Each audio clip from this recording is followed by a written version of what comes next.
భాగవత సప్తాహంలో భాగంగా 5వ రోజు ఈవేళ శోభాయాత్ర చాలా శోభాయమానంగా జరిగింది. విలేజర్స్ వరకు కూడా మన భక్తిభావ బంధురాలు భక్తిభావ తరంగాలు వ్యాపించాయి. చాలా సంతోషం. మరి ఇక్కడ నా ముందున్న వాళ్ళు గురువృద్ధులు ముఖ్యంగా నా స్నేహితుడు శ్రీ వీరం నాయుడు గారు ఉన్నారు ఇక్కడని. ఆయన ముందర కూడా ఇలా మాట్లాడి ఇలా చూడడం నాకు చాలా సంతోషకరంగా ఉంది. అయితే మొదటి 2 రోజులు నేను మాట్లాడడం జరిగింది, ఇక్కడికి వచ్చి మీరు కూడా విన్నారు. అది ఇవాళ 5వ రోజు భాగం. ఈరోజు అంతర్జాతీయ మాతృ దినోత్సవం. ఆ సందర్భంగా భాగవతంలో ప్రథమ స్కందంలో అశ్వత్థామ ద్రౌపది యొక్క కుమారులను అర్ధరాత్రి చంపిన తరువాత అర్జునుడు భీముడు వెళ్ళి ఆయన బంధించి తీసుకొస్తారు. అక్కడ అసలు మాతృమూర్తి అంటే ఎలా ఉండాలి, ఆ మాత యొక్క ప్రేమ ఎలా ఉంటుంది అనేది ద్రౌపది మాటల్లో ముందుగా 2 విషయాలు చెప్పుకుందాం. రాక్షసులు కూడా చేయలేని పని అది. నిద్రపోతున్నటువంటి పసిపిల్లల్ని ఆ గొంతు కోసి చంపేయడం. పుత్ర శోకంతో అలమటిస్తోంది ద్రౌపది. అందరికీ బాధే.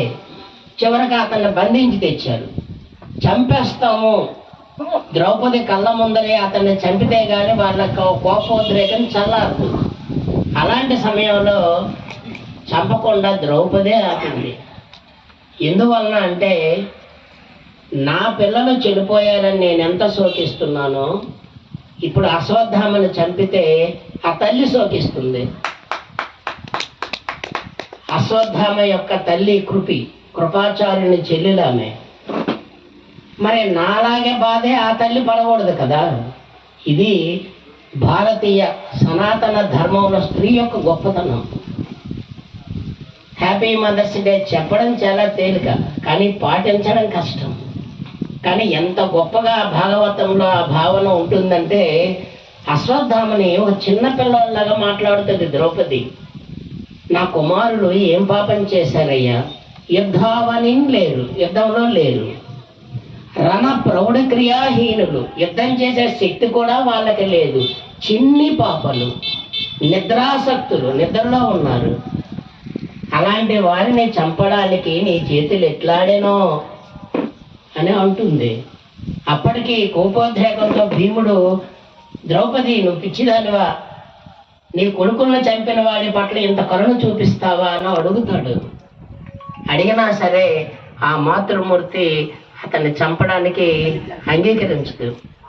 ద్రౌపది అంగీకారం లేకుండా పాండవులు ఏమీ చేయలేదు. భార్యకి ఇచ్చిన విలువది. అడుగడుగునా మన పురాతన ధర్మం ఇప్పటికీ కూడా దారి చూపిస్తూనే ఉంది. స్త్రీలంటే ఇలా ఉండాలి, తల్లులంటే ఇలా ఉండాలి అని. అలా ఈ అంతర్జాతీయ మాతృ దినోత్సవ సందర్భంగా లోకమాత లాంటి ఆ ద్రౌపది గురించి మొదట ముచ్చటగా చెప్పుకుంటూ ఇప్పుడు అసలు ఘట్టంలోకి వద్దాం. ఈరోజు వామనావతారం గురించి ఒక మాట చెప్పుకుందాం. వామనుడు అంటే 3 అడుగులే అతని హైట్. మన గజేంద్ర మోక్షంలో ఉన్న అంతరార్థమే వామనావతారం వెనుక కూడా ఉంది. నిజానికి దశావతారాలలో కూడా అద్భుతమైన మర్మం. అది హిస్టరీ ఉంది, సైకాలజీ ఉంది. అలాగే మానవ పరంపర ఏ విధంగా మార్పు చెందుతుందో, జీవ పరిణామం ఎలా జరుగుతుందో కూడా ఉంది అక్కడ. దశావతారాల్లో మొదటిది మత్స్యావతారం, చేప. మొట్టమొదటిసారిగా సృష్టిలో జలచరాలే ఉన్నాయి. అది నీటిలో మాత్రమే బతుకుతుంది చేప. తర్వాత కాలంలో కూర్మావతారం, అది నీటిలోనూ ఉంటుంది, నేల మీదనూ ఉంటుంది. అంటే జీవుడు కాస్త పరిణామం చెంది నేల వరకు వచ్చాడు ఆయన. 3వది వరాహావతారం, పూర్తిగా నీటిని వదిలి అడవుల్లోకి వచ్చేసిన అవతారం. ఇది మానవ క్రమ పరిణామం. అది జలచరంగా ఉన్నటువంటి వ్యక్తి ఉభయచరం అయ్యాడు. తర్వాత జంతు ధర్మంతో అడవుల్లోకి వెళ్ళాడు. వరహావతారం తర్వాతది నరసింహావతారం. నరుడు సింహం మిక్సింగ్ అది. అంటే అక్కడికి ఒక క్రమ పరిణామం పెరిగింది. జంతు ధర్మంతో ఉన్నటువంటి మానవుడు నరుడు తాలూకా గుణాలు కొంచెం మానవత్వం వైపు పరిణమిస్తున్నాడు అన్నమాట. అది నరసింహావతారం అయింది. తరువాతది ఇక రామావతారం, కృష్ణావతారం, కల్కి, ఇలా వచ్చే అవతారాలన్నీ. కానీ జీవజలం, జంతుజాలం ఎలా పరిణమించిందో దశావతారాల్లోనే చెప్పడం జరిగింది. అదే అంతరార్థం. ఇక్కడ వామనావతారంలో బలి చక్రవర్తి చాలా గొప్ప వ్యక్తి. నిజానికి బలి చక్రవర్తి ఎవడు? ప్రహ్లాదుని మనముడు. ప్రహ్లాదుడు తరువాత విరోచనుడు అనే అతను ఉన్నాడు, ప్రహ్లాదుడు కొడుకు. అతనికి పుట్టినవాడు ఈ బలి చక్రవర్తి. మొత్తం రాక్షస రాజ్యం అంతా పరిపాలన చేస్తున్నాడు. తపోనిష్ట వలన వచ్చిన బలగర్వంతో ఇంద్రలోకాన్ని కూడా జయించాడు. కానీ అతడు జయించలేనిదంటూ ఉంటే అది అహంకారం. అహంకారం వల్లనే అతడు నాశనం అయ్యాడు తప్ప అతడు మిగతా అన్ని ధర్మాలు పాటించిన వాడే. అహంకారాలు కూడా 3 రకాలు ఉంటాయండి మనిషిలో. తామస అహంకారం, రాజస అహంకారం, సాత్విక అహంకారం.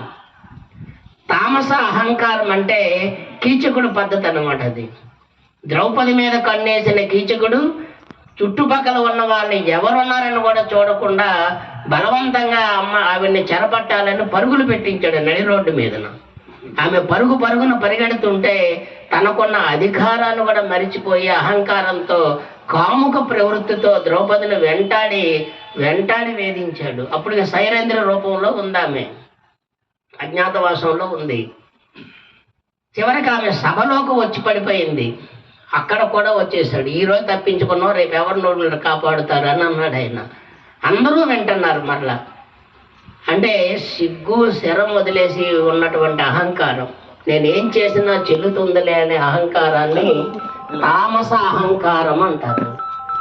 తరువాతది రాజస అహంకారం. దుర్యోధనుడికి ఉన్నది రాజస అహంకారం.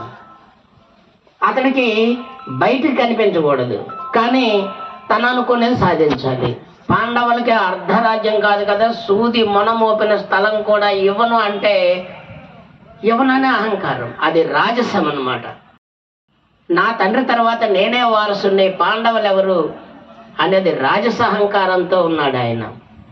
సాత్విక అహంకారం కూడా ఉంటుంది మనుషుల్లో, బయటికి కనిపించదు. అది నేనే చాలా గొప్పని, నా మాటే చెల్లుబడి అవుతుంది, నేను లేకపోతే అసలు ఈ పనే జరగదు, నేను అలాంటి వాడిని ఇలాంటి వాడిని అని మనసులో అనుకుంటారు, బయటికి చెప్పరు. అది సాత్విక అహంకారం. అది ఉంటుంది ప్రతి మనిషిలోకి. అహంకారం లేని మనిషి అంటూ ఉన్నాడు స్వామి. ఈ 3 రకాల అహంకారాల్లో బలి చక్రవర్తికి తామస అహంకారమే. నేను రాక్షసుణ్ణి, ఇంద్రుడు కూడా నా ముందర దిగదుడిపే, నేను ఏమైనా చేస్తాను చెల్లుతుంది అనేట అహంకారం. రాక్షసుల వైపు ఉండడమే అతడు చేసిన తప్పు. మిగతా తప్పులేమీ ఆయన చేయలే. ప్రజలను చాలా చక్కగా పరిపాలన చేశాడు. అలాగే దేవుడి పట్ల కూడా భయభక్తులు ఉన్నాయి అతనికి. ఎందుకంటే ప్రహ్లాదుడు మనవుడు కదా. ప్రహ్లాదుని రక్షించడానికే నరసింహ అవతారంలో ఆయన దిగాడు భూమి మీదకి. కాబట్టి తన తాత చరిత్ర ఆయనకి తెలుసు. దేవుడితో పెట్టుకుంటే ఏమవుతుందో కూడా తెలుసు. రావణాసురుడు లేదంటే హిరణ్యకశ్యపుడు ఇలాంటి జాతి కాదు అతనిది. అంటే రాక్షస జాతి అయినప్పటికీ కొంత భయభక్తులతో ఉన్నాడు దేవుడి పట్ల. కానీ దేవతలంటే పడలేదు అతనికి. కాబట్టి విష్ణుమూర్తిని అందరూ కోరారు. ఇంద్రుడు భార్య సమేతంగా వెళ్ళి ప్రాధేయపడ్డాడు. నేను ఇంద్ర పదవి నీకు ఇస్తానులే అని చెప్పాడు. అయితే ఈ బలి చక్రవర్తిని ఎలా అహంకారాన్ని అణచాలి, అప్పుడు ఆలోచించాడు ఆయన. వామనావతారంలో చాలా చిన్న పిల్లవాడిగా ముద్దులు మూట కట్టేటటువంటి స్వరూపం. అంతవరకు ఉన్నటువంటివన్నీ ఆ వరాహావతారంలో ఒక రకంగా, నరసింహావతారం వామనావతారంలో వచ్చాడు. నరసింహావతారం నుంచి వామనావతారం ఎత్తడంలో 3 అడుగుల మనిషిగా పూర్తిగా మారాడు. మనిషి అన్నమాట. మనిషి క్రమ పరిణామం పెరుగుదల వచ్చింది. అప్పటికి 3 అడుగుల వ్యక్తిగా అక్కడి నుంచి వస్తుంటే అందరూ ఆశ్చర్యపోయి చూశారు. యజ్ఞం జరుగుతుంది. యజ్ఞం జరుగుతున్నప్పుడు అక్కడికి బుడిబుడి నడకలతో వచ్చాడు. అతడు ముఖం చూస్తేనే మోహానికి గురైపోతున్నారు అక్కడ ఉన్న వాళ్ళందరూ. అతడి తాలూకా అందమే వేరే. చిన్న గొడుగు పెట్టుకున్నాడు, చిన్న పిలకుంది, పంచె కట్టుకున్నాడు, జంజం వేసుకున్నాడు, చక్కటి చిరునవ్వుతో వస్తున్నాడు. కొంతమంది ముఖాలు చూస్తే మనకి ముచ్చటేస్తుంది, ఎంతసేపు అని వెళ్తాం మాట్లాడాలి అనిపిస్తుంది. కొంతమంది ముఖాలు చూస్తే ఓరు నాయన ఇడుతున్న కష్టంలో వేగలేం మనం అని పక్కకి తిప్పుకొని వెళ్ళిపోతాం. అది మన జన్మాంతర వాసన. అది భగవంతుడు తల చుట్టూ కూడా ఒక ఎర అంటారమ్మ, వైట్ చక్రం తిరుగుతూ ఉంటుంది, ఫోటోల్లో కనిపిస్తుంది. ఆ తామస అహంకారం ఉన్నవాడికి బ్లాక్ చక్రం తిరుగుతుంది తల వెనకతల. అందుకే మహర్షులు చూడగానే వీడు మంచోడా చెడ్డోడా చెప్పేస్తారు. ఆ లైట్ వస్తుంది వెనకలెళ్ళి. అదే సాత్వికంగా ఉంటే వైట్ లైట్ వస్తుంది, అంటే ఒక వైట్ కాంతి వస్తుంది, తల చుట్టూ ఒక చక్రం తిరుగుతుంటుంది. రాజసంగా ఉన్నవాడికి ఎరుపుదనం కనిపిస్తుంది. ఈ 3 చక్రాలు ప్రతి మనిషికి కూడా ఉంటాయి. మన ఫోటోల్లో దేవుడి చుట్టూ ఒక లైట్ చూపిస్తాడు, తెల్లటిది జ్యోతి ప్రజలు బాగా కనిపిస్తూ ఉంటుంది. అది ఇతడుని చూస్తుంటేనే ఆ వైట్ చక్రం దగదగ మెరుస్తున్నట్టుగా వస్తున్నాడు ఆయన. వేదాలన్నీ రూపెత్తిన మనిషిలాగా ఉన్నాడు, సాత్వికంగా కనిపిస్తున్నాడు. వచ్చేసరికి అందరూ ఆశ్చర్యంగా చూశాడు. బలి చక్రవర్తి కూడా చూశాడు. యజ్ఞం పూర్తయింది, అందరికీ దాన ధర్మాలు చేస్తున్నాడు. తిన్నగా ఈ కుర్రవాడు అక్కడికి వచ్చి నిలబడితే తను సింహాసనం దిగాడు, అతడి పాదాలకు దండం పెట్టాడు. స్వామి, ఎవరు నువ్వు, ఎక్కడి నుంచి వచ్చావు? నువ్వు రాక వలన నా యజ్ఞం సఫలమైపోయింది. నిన్ను చూస్తేనే మాకు ఆనందంతో మనసులు పొంగిపోతున్నాయి. ఎవరు వాడు నువ్వు, ఎక్కడి నుంచి వచ్చావు అని అంటే, నేను ఒక్కడనే ఉన్నాను, నాకెవరూ లేరు. లక్ష్మి ఒకప్పుడు ఉండేది కానీ ఇప్పుడు లేదు. నా నివాసం ఇది అదే నేను చెప్తాను, ఎక్కడ పడితే అక్కడే ఉంటాను అంటే నర్మగర్భంగా చెప్తున్నాడు ఆయన. ఇది అనే దేవుడి స్థానం కాదు, అది ఎక్కడైనా ఉంటానని చెప్తున్నాడు. నాకెవరూ లేరు కానీ నాకు అందరూ ఉన్నారు. అంటే మనందరం ఆయనకు బంధువులు కాకపోవచ్చు, కానీ అతనికి మనందరం బంధువులు అన్నమాట. అది చెప్పుకొస్తున్నాడు. చెప్పుకొచ్చిన తర్వాత ఏం కావాలో స్వామి, ఏదైనా చెప్పండి ఇస్తాను, ఏం కావాలో కోరుకోండి అనేటప్పుడు ఇతను చెప్పక ముందరే ఒక లిస్ట్ చదివేశాడు ఆయన. కరులు, మాడలు, అంటే ఏనుగులు కావాలా, బంగారం కావాలా, లేదా అందమైనటువంటి స్త్రీ సమూహం కావాలా, పొలాలు కావాలా, బంగారం నగలు కావాలా, ఏం కావాలో చెప్పు, సమస్త భూమండలాన్ని కూడా నీకు నేను ఇచ్చేస్తాను నువ్వు అడిగితే అని చెప్పాడు. ఇది రాజసాహంకారం ఈ మాటలో ఉన్నది. ఆ 3 అడుగుల కుర్రాడికి అమ్మాయిలు ఎందుకండి, ఏం చేసుకుంటాడు?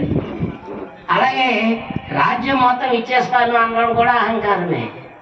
ఏదైనా ఇచ్చేస్తాను అనేది, ఆ అహంకారం అనేది ఉండకూడదని బలి చక్రవర్తి ద్వారా భాగవత పురాణం మనకు చెప్తుంది సందేశం. ఇతడు నవ్వాడు.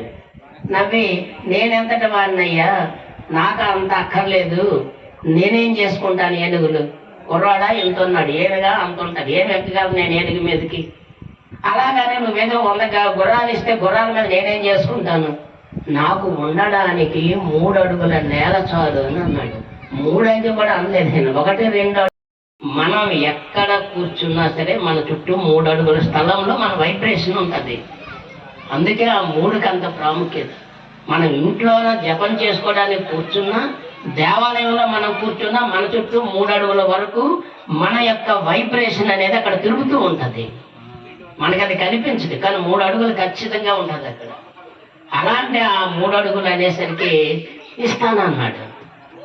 కానీ రాక్షసుల గురువు ఉన్నాడు శుక్రాచార్యుడు, అతడికి మాత్రం ఎందుకో అనుమానం. ఈ కుర్రాడు చూస్తే ఇలా ఉన్నాడు, మాట చూస్తే ఇంత అమాయకంగా ఉంది, కానీ ఇక్కడ మహాజాదు గారు మామూలు ఎత్తు కాదు, ఖచ్చితంగా విష్ణుమూర్తికి ఇలాంటి తెలివితేటలు ఉంటాయి. రాక్షస వంశాన్ని నాశనం చేయడం, దేవతలకి మేలు చేయడమే అతని పని. కాబట్టి ఇతడు వచ్చినవాడు విష్ణుమూర్తి అని అనుకున్నాడు. 3 అడుగుల నేల అనేసరికి వాడు భయపడ్డాడు. 3 అడుగులు అంటున్నాడు కానీ ఇటు ముల్లోకాలు లాగేస్తాడు మన దగ్గర నుంచి. భయం వేసింది. వెంటనే ఇతని దగ్గరకు వచ్చి చెప్పాడు, ఆగు శిష్య ఆగు, తొందరపడి నువ్వు మాట ఇచ్చి 3 అడుగులు. ఏమండి అని అడిగాడు. వచ్చిన వాడు మామూలుడు కాదు, నాకైతే నా రాక్షస బుద్ధికి నా తెలివికి నాకు అతను విష్ణుమూర్తిగానే కనిపిస్తున్నాడు, దయచేసి నువ్వు 3 అడుగుల నేల ఇస్తానని వాగ్దానం చెయ్యకు అని చెప్పాడు. అంటే అతడు నవ్వి అన్నాడు, నిజంగా ఏంటయ్యా వచ్చినవాడు విష్ణుమూర్తి, ఆదిన్ శ్రీసతి కొప్పుపై తనువుపై తనూలతపై సంసోత్తరీయంబుపై పాదాబ్జములపై కపోల తటిపై పాలిండ్లుపై నోట్ల మర్యాదం చెందు కరంబు క్రిందగుట మేదైన కరంబుంట మేల్గాదే రాజ్యము గీజ్యమును సతతమే కాయంబు నాపాయమే అన్నాడు ఆయన. ఎవరు చెయ్యది? విష్ణుమూర్తి చెయ్యి. సాధారణంగా మన ఓటు వాళ్ళం ఎవరి పట్లైనా అభిమానంతో చెయ్యేస్తే వాడు పొంగిపోవాలి. అబ్బా ఫలానా వ్యక్తి నా భుజం మీద చెయ్యేశాడు అని ఒక రకమైనటువంటి గగురుపాటు భావం కలగాలి. అతడు 10 సార్లు చెప్పుకుంటాడు. ఆ చెయ్యి చెడ్డ చెయ్యి అయితే వదిలించుకుంటాడు. వదిలను నా దగ్గర నా చెయ్యి నా మీద విదిలించుకుంటాడు మనల్ని. మన చెయ్యి ఎవరి మీద పడితే వాడు సంతోషపడతాడో, ఎవడైతే మన చెయ్యికి స్పర్శన ఆనందిస్తాడో అలాంటి చెయ్యి మనదైతే అది అదృష్టం, మన చెయ్యి నూతన మర్యాద చెందిందనే అర్థం. ఆ వ్యక్తి మన స్పర్శను కోరుకుంటున్నాడు కాబట్టి ఇది నూతన మర్యాదను చెందు కరం. ఆ కరం మామూలుగా లక్ష్మీదేవిని అందరూ కావాలని కోరుకుంటారు, సంపద. కానీ సాక్షాత్తు లక్ష్మీదేవి ఇతను కోరుకుంటుంది. ఆదిన్ శ్రీసతి కొప్పుపై ఆ చెయ్యి ఎలాంటిది? లక్ష్మీదేవి తల నిమిరిన చెయ్యి. ఆ శిరోజాలని అవసరమైతే అతను జడ వేశాడు అన్నమాట లక్ష్మీదేవికి. అలాంటి చెయ్యి. కపోల తటిపై చెక్కిళ్ళు నిమిరిన చెయ్యి. ఆ చెయ్యి మామూలు చెయ్యి కాదు. సంసోత్తరీయంబుపై బయటతో ఆడుకున్నటువంటి చెయ్యది. లక్ష్మీదేవి బయట తీసుకుని ఇలా తుడుచుకున్నటువంటి చెయ్యి. గృహస్థులుగా మనం కూడా కొన్ని సందర్భాల్లో మన శ్రీమతి యొక్క ఆ బయట తీసుకొని ఇలా తుడుచుకోవడము, లేదా భోజనం తర్వాత ఆ టవల్ గట్ట వాడకుండా ఆ బయటతో ఇలా అనేయడము మనకి అలవాటే. అలాంటి చెయ్యి అది లక్ష్మీదేవి బయటతో ఆడుకున్నటువంటి చెయ్యి.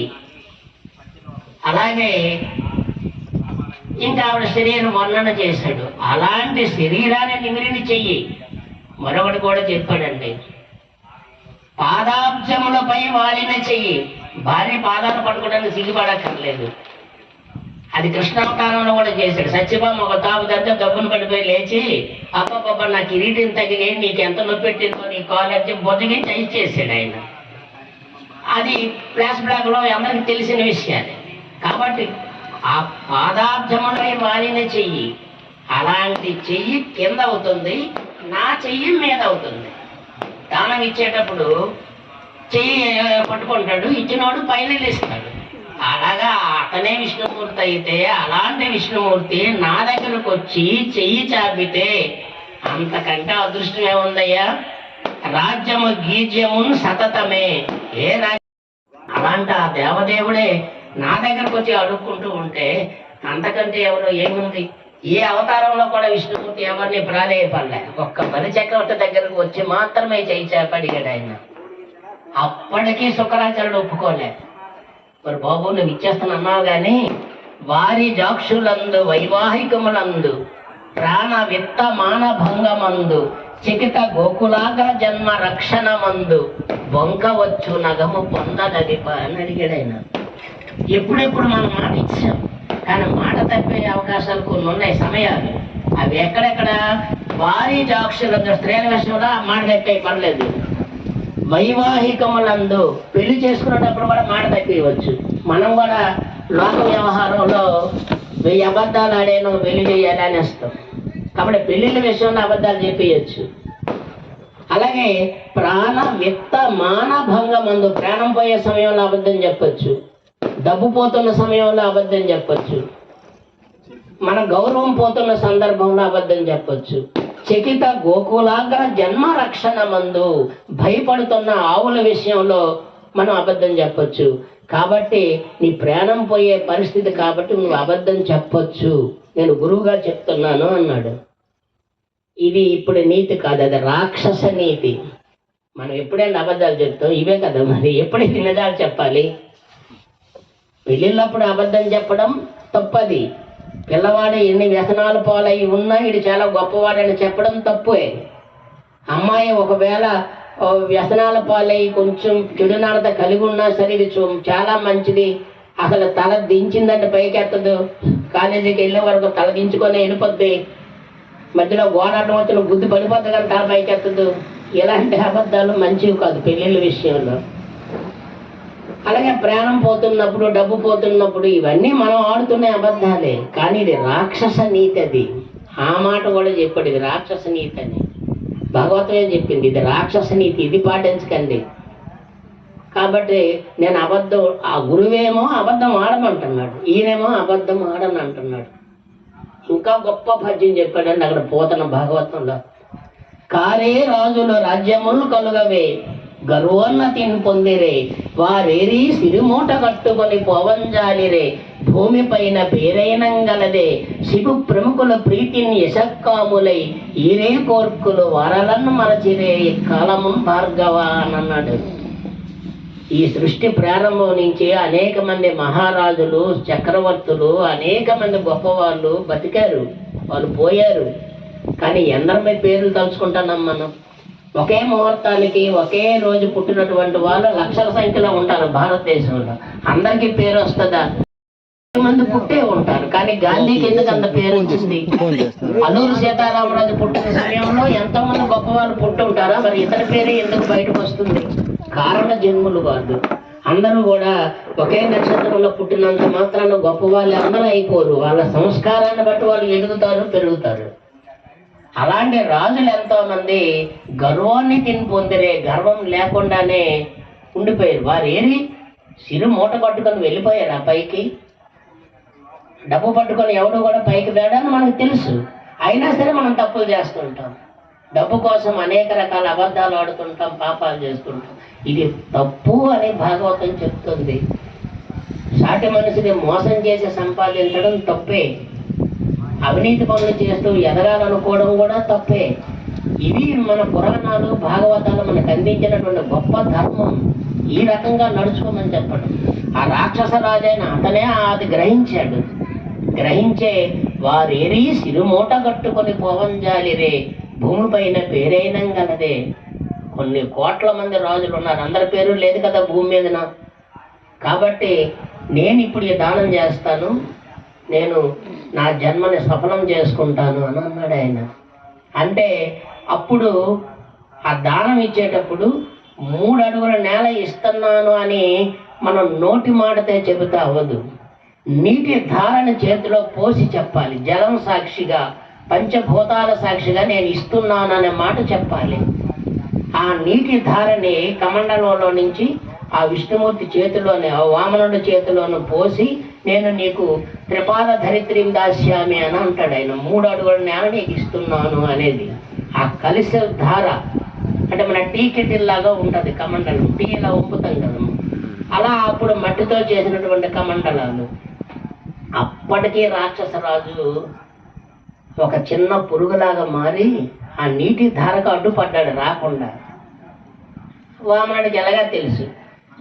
వామనుడి తాలూకా మనస్తత్వం శుక్రాచార్యుడికి తెలిసినట్టే రాక్షస గురువు అయిన శుక్రాచార్యుడి తాలూకా కథ కూడా ఇతనికి తెలుసు. ఆవులిస్తే పేగులు లెక్కెట్టడం అతనికే కాదు, ఇతనికి తెలుసు. ఈయన దేవుడు, మరలా దైవశక్తి సంపన్నుడు. వెంటనే ఒక చిన్న కర్రపొల్లాంటి తీసి ఇలా పొడిచాడు అనమాట కాపడికాయ. ఏదైనా అడ్డు పెడితే మనం తోస్తాం కదా, అట్లా ఆ పురుగు కంటికి తగిలింది. అది కన్ను పోయింది శుక్రాచార్యుడికి. మళ్ళీ బయటకు వచ్చేసి మామూలు రూపంలో పక్కకి వెళ్ళిపోయాడు. ఇక అయిపోయిన తరువు మన రాజ్యం పోయినట్టేనే, బలిచక్రవర్తి పని అయిపోయింది అని చివరికి దాని వేసాడు. వేసిన తరువాత 3 అడుగుల నేల మరి నేను కొలుచుకోవాలి కదా, 3 అడుగుల నేల నేను కొలుస్తాను అనేటప్పటికీ ఇక త్రివిక్రమ స్వరూపంతో ఎదగడం ప్రారంభించాడు.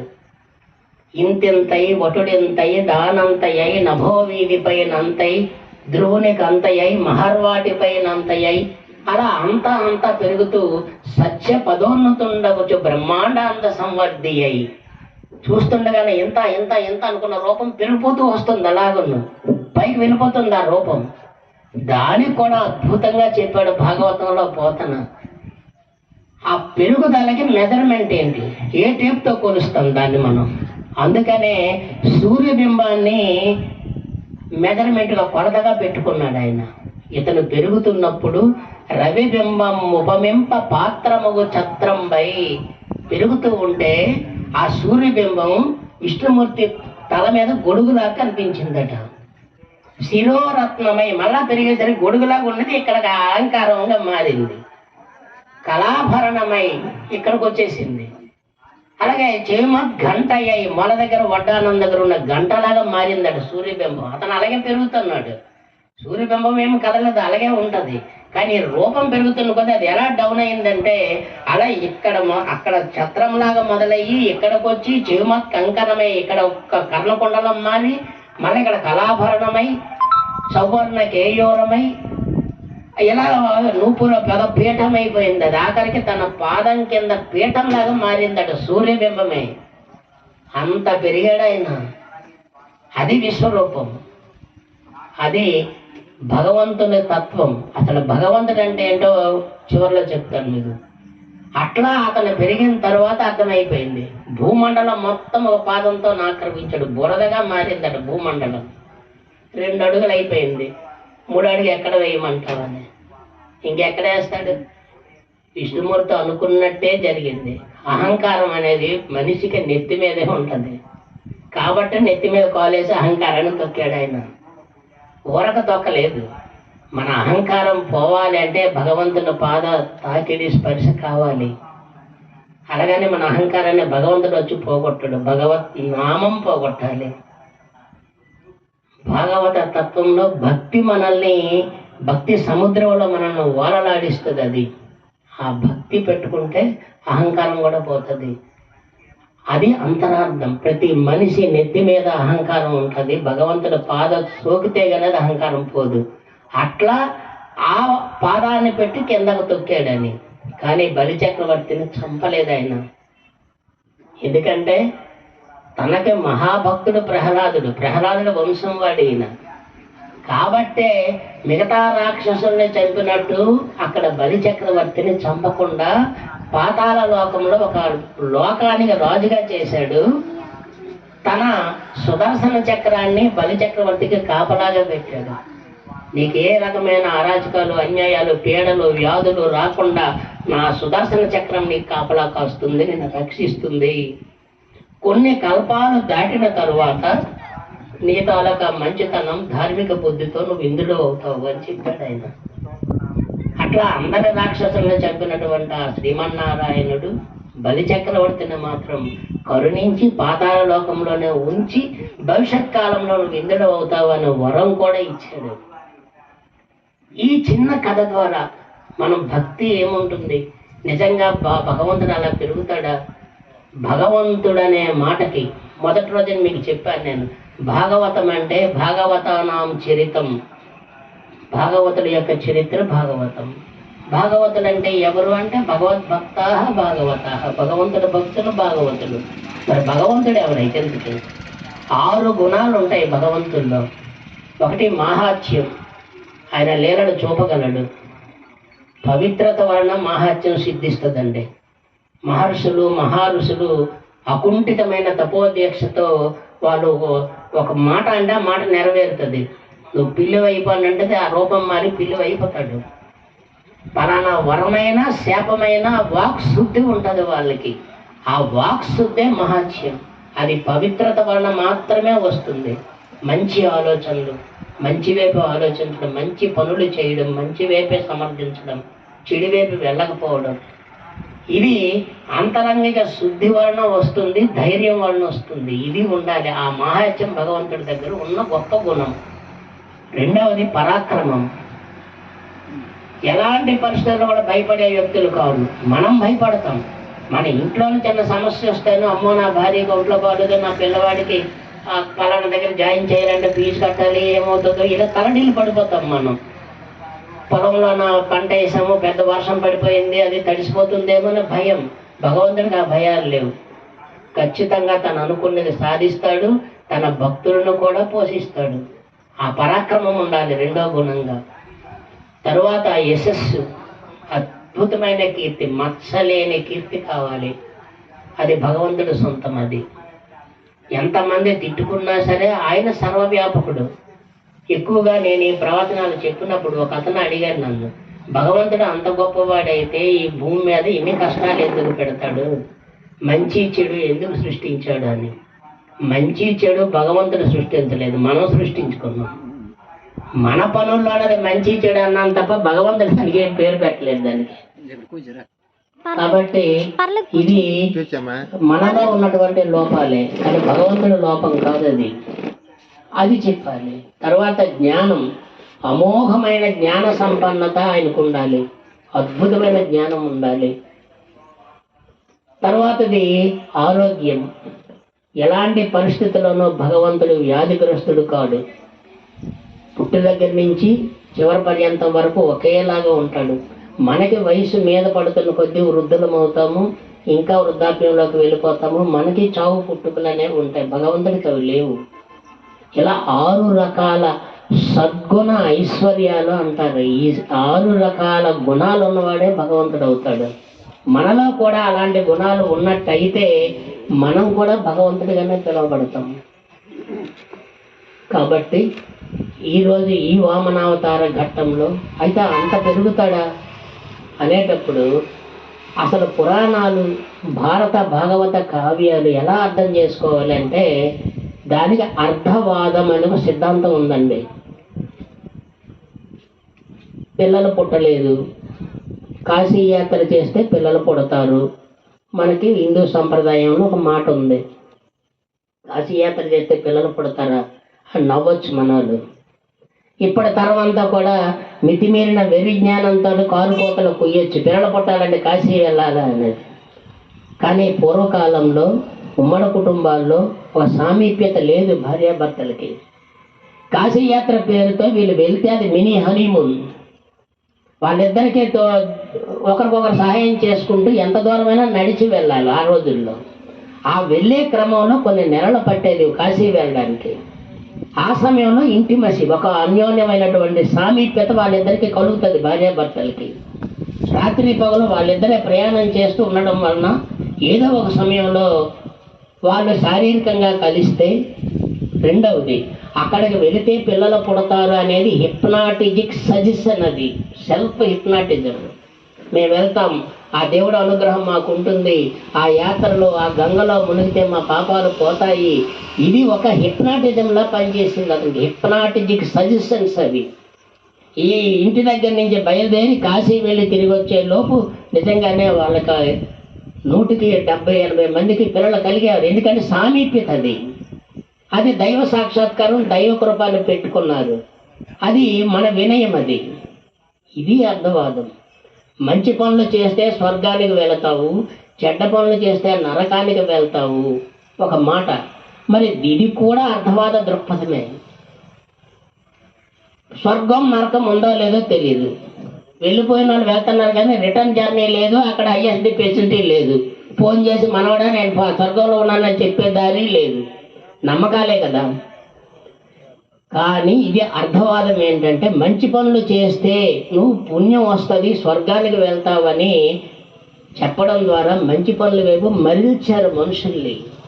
చెడ్డ పనులు చేస్తే నరకలోక శిక్షను అనుభవిస్తావని చెప్పడం ద్వారా పాప భీతి పెంచి తప్పుడు పనులు చేయకుండా ఆపారు ఆ మాటతోటి.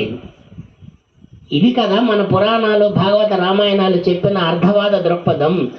ఎలా చెప్పారో వదిలేయండి, ఏం చెప్పారు, ఎందుకోసం చెప్పారో అర్థం చేసుకోవడమే అర్థవాద దృక్పథం.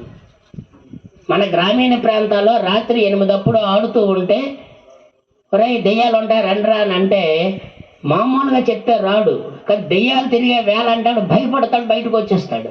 దెయ్యాలు ఉండకపోవచ్చు, కానీ ఆ రాత్రిపూట పాము పురుగో కరిచే అవకాశం ఉంటుంది. చీకట్లో ఉండడం వల్ల ముళ్ళు ఏదో గుచ్చుకునే అవకాశం ఉంటుంది. ఈ మాట చెప్పని బయటికి రప్పించారు. ఇది అర్థవాదం. గంగా నదిలో మునిగితే పాపాలు పోతాయి అంటే పోతాయి, అంతే. మనం చెప్పొచ్చు ధైర్యంగా పోతాయి అని. ఎందుకంటే వాడు అనుకున్నాడు, హిప్నాటిజిక్ సైషన్ వెళ్తున్నాడు మైండ్కి. నేనెంత పవిత్రంగా వెళ్తున్నాను, గంగా నదిలో మునుగుతున్నాను, నా పాపాలు పోతాయి అనుకుంటే పోతాయండి. యద్భావం తద్భవతి. మనం ఏం ఆలోచిస్తే అదే జరుగుతుందండి, నిజం. కాబట్టి ఎవరో అంటున్నారు కాలం మారిపోయింది, వ్యాపార దృక్పథం పెరిగిపోయింది, ప్రతి మనిషిలో స్వార్థం పెరిగిపోతుంది, ఈ రామాయణం ఒట్టిదే, భాగవతం ఒట్టిదే అనే మాటలు మనం నమ్మక్కర్లేదు. మన వాదన మనం వినిపించడమే అర్థవాదం. చెప్పే మనకి, భగవంతుని నమ్మే మనకి ముందు మనకి నమ్మకం ఉండాలి దేవుడి మీద. దేవుడు లేడు, దెయ్యం లేదు, అది లేదు, ఇది లేదు అన్నాడు, వెళ్ళవండి. ఎంత దూరం వెళ్తాడో చూద్దాం. పాప భీతి పెంచడం, మంచి వైపు నడిపించడం ఇవి చేసాయి. కాబట్టి ఈ రోజుకి ఈ వామనావతార ఘట్టం ద్వారా మనం ఈరోజు కార్యక్రమాన్ని పూర్తి చేసుకుంటూ మరొక సందర్భంలో మరొక ఘట్టం ద్వారా కలుసుకుందాం. హరి ఓం తత్సత్. జై గురుభ్యో నమః. ధన్యవాదాలు.